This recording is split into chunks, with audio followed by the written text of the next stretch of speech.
मैनपुरी पहुंचे सपा अध्यक्ष अखिलेश यादव ने कहा 2024 का चुनाव महत्वपूर्ण है और इसलिए महत्वपूर्ण है क्योंकि हम लोगों को यूपी की दिशा तय करनी है। वहीं योगी सरकार पर पलटवार करते हुए कहा कि आज उत्तर प्रदेश को इस सरकार ने पीछे छोड़ दिया। यूपी ने प्रधानमंत्री बनाए लेकिन किसानों को आलू की सही कीमत नहीं मिल पा रही।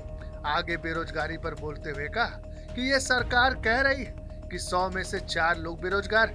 क्या यह सच है? 24 का चुनाव महत्वपूर्ण है और इसलिए महत्वपूर्ण है कि उत्तर प्रदेश को दिशा तय करनी है। उत्तर प्रदेश ने ही प्रधानमंत्री बनाए हैं और उत्तर प्रदेश को ही आज पीछे छोड़ दिया। ये सरकार कह रही है कि केवल 100 में 4 लोग बेरोजगार हैं। क्या ये सच है?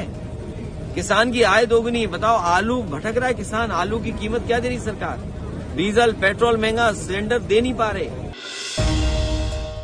उत्तर प्रदेश में योगी सरकार के निर्देश पर सुंदर कांड पाठ कराने को लेकर स्वामी प्रसाद मौर्य ने योगी सरकार पर तंज कसा है। उन्होंने कहा कि सरकारी खर्चे पर पाठ कराने की व्यवस्था सही मायने में गलत है और इस पाठ को कराने का मतलब 3% लोगों को अपमानित करना है। आगे उन्होंने कहा योगी सरकार महिलाओं और दलितों का मजाक बनाने का घिनौना खेल खेल रही। उत्तर प्रदेश की भाजपा सरकार ने सरकारी खर्चे पर मानस के जिस सुंदरकांड का पाठ करने का निर्णय लिया है उसके लिए आर्थिक सहयोग देकर के हर जिले में सरकारी खर्च पर इस पाठ कराने की व्यवस्था सही मायने में दुर्भाग्यपूर्ण है, क्योंकि इसी सुंदरकांड में ढोल गंवार शूद्र पशुनारी शकल ताड़ना के अधिकारी का प्रयोग हुआ है। चंदौली पहुंचे ओम प्रकाश राजभर ने एक कार्यक्रम में सभा को संबोधित किया। वहीं सभा को संबोधित करते हुए उन्होंने कहा कि निकाय चुनाव हमारी सरकार अकेले लड़ेगी, नतीजा सबके सामने आएगा। आगे अखिलेश यादव के जाति जनगणना की मांग पर बोलते हुए कहा कि अखिलेश यादव जब सत्ता में थे तो जाति जनगणना नहीं याद आई थी, अब जाति जनगणना की याद आ रही है। पिछड़े दलितों के 2 दुश्मन हैं, बसपा और सपा, ये दोनों पार्टी कुर्सी के लिए लड़ते हैं। क्या अखिलेश जी जब सत्ता में थे तो जातिगत जनगणना याद आई? जब पावर उनके पास था, ताकत थी, जातिवाद जनगणना कराने की कुवत थी, तब तो उनको याद नहीं आई। अब भीख मांग रहे हैं किससे?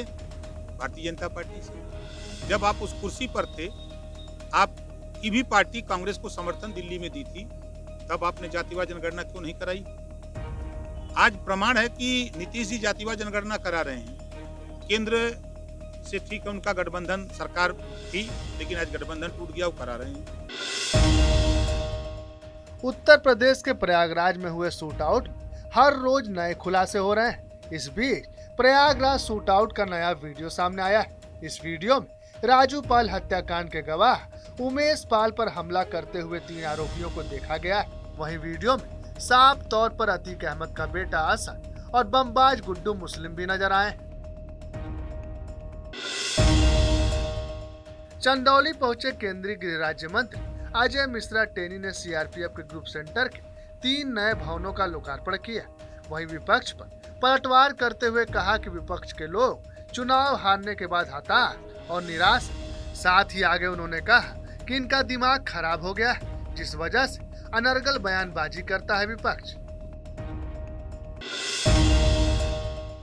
उत्तर प्रदेश के माफिया अतीक अहमद के गैंग एक 50,000 का इनाम उमेश पाल हत्याकांड में शामिल शूटर अरबाज के फूफा को बांदा पुलिस ने मुठभेड़ के बाद गिरफ्तार कर लिया। एसओजी और पुलिस के कंबाइंड ऑपरेशन के दौरान मटौंद के जंगलों में मुठभेड़ हुई। उसके बाएं पैर में गोली लगी, जिसके बाद गंभीर हालत में पुलिस ने जिला अस्पताल में भर्ती कराया है। 69,000 शिक्षक भर्ती में आरक्षण की मांग को लेकर शिक्षक अभ्यर्थियों ने SCERT कार्यालय के बाहर जोरदार प्रदर्शन किया। बताया जा रहा है कि सरकार ने 6800 की सूची जारी तो की, लेकिन कोर्ट में ठीक तरीके से इसकी पैरवी नहीं की गई, जिसके कारण इस सूची को रद्द कर दिया गया, जिसको लेकर शिक्षक लगातार प्रदर्शन कर रहे हैं।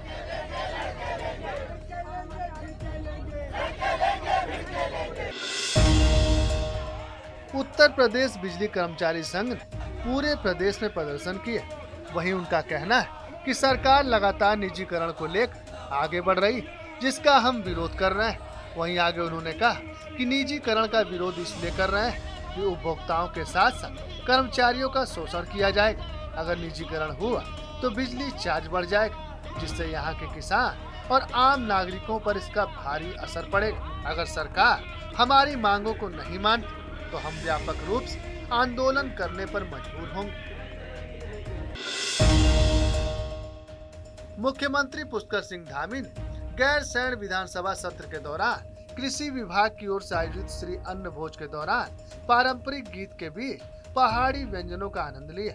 उसके बाद उन्होंने कहा कि मोटे अनाज का उपयोग हमारे स्वास्थ्य के साथ हमारे किसानों की आर्थिक तरक्की के लिए लाभदायक है और प्रदेश सरकार मिलेट ईयर के अंतर्गत हर स्तर पर मोटे अनाज को प्रोत्साहित कर रही है।